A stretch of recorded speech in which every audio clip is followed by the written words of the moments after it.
were having a difficult time in their marriage. They decided to take a train journey across America. What Julie hadn't known was Jake, her husband, only organised the journey to organise a hitman to kill her on the train. Julie was sitting down reading a book, while Jake said he was going to get a drink in the train's bar. As Julie was reading, a man sat down next to her, introducing himself as Andy, and asked her for the time. Julie found it strange, knowing these days anyone should have the time when they have a phone. The man introduced himself to Julie. This was all part of Jake's plan. 15 minutes later, Jake had arrived, and as planned, he told her an old friend of hers was in the next carriage. He recognised me and was asking for her. Of course, there was no school friend. The plan was that the hitman pushed Julie out of the train door when she went to see what friend. Jake hoped she'd take the bait and smiled when she did. Julie walked towards the door. Jake would have loved to have watched it happen, but knew it would be too obvious. The hitman was wearing gloves and an aesthetic face, just in case there were cameras they missed scoping the train out a few days ago. Jake had planned to walk up to the next carriage in about 15 minutes to get clarification the job was done. He was about to walk into the next carriage when the man said, "Hi sir, nice journey, isn't it?" Jake smiled, knowing those were the exact words he was meant to say. Jake replied, "Is the job done?" The man said, "Well, I got to chat a lot with your wife. She seems a very nice lady," but most importantly, he was looking behind Jake's shoulder at this moment.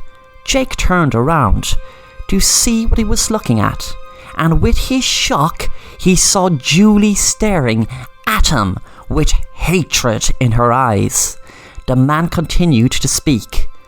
"More importantly, your wife. She seems to be a very sweet lady, and may I say a very beautiful lady." Jake was dumbfounded and said in a confused tone, "What's going on here?" Julie spoke. "Let me explain. And this hitman here who goes by the name of Andy, which I call Andrew, is not just a regular hitman. We have been dating for the last 6 months. Wait, should I change that to we have been having an affair for the last 6 months?" And she gave a sinister smile. Jake didn't know what was happening. He spoke quietly so no other passengers could hear him. "What is happening here? How do ye know each other?" Andrew explained. "When you first made contact with me, did you not realize it was me who first made contact with you?" Jake still couldn't understand how a hitman he hired on the dark web could have been having an affair with his wife he ordered to kill before he even made contact. Jake said, "Wait a minute. You said you made contact with me first." Suddenly Andrew said, "Well, we told a tiny lie, but it's not about me making contact first." With that, Andrew pulled off his prosthetic mask, revealing the face of their marriage counsellor they had for the last 6 months.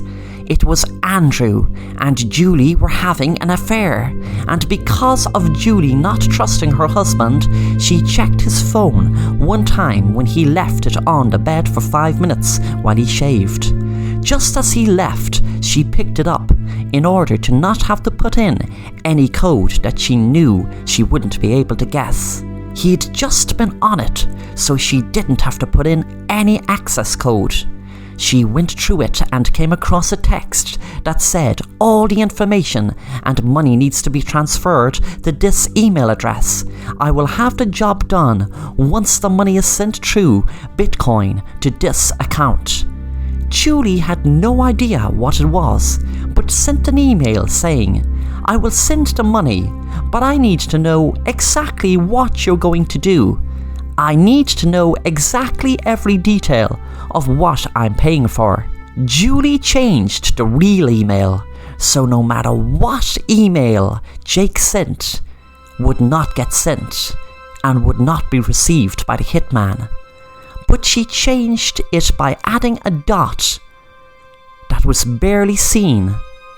But Julie kept contact and brought the hit forward, of course, with the real hitman thinking he was in contact with Jake. Julie had been on the train waiting for the hitman to arrive, and when he did, there were undercover police ready to arrest him as soon as he asked for the time. They waited until a guy with a prosthetic face of Jake clarified with the hitman did he finish the job.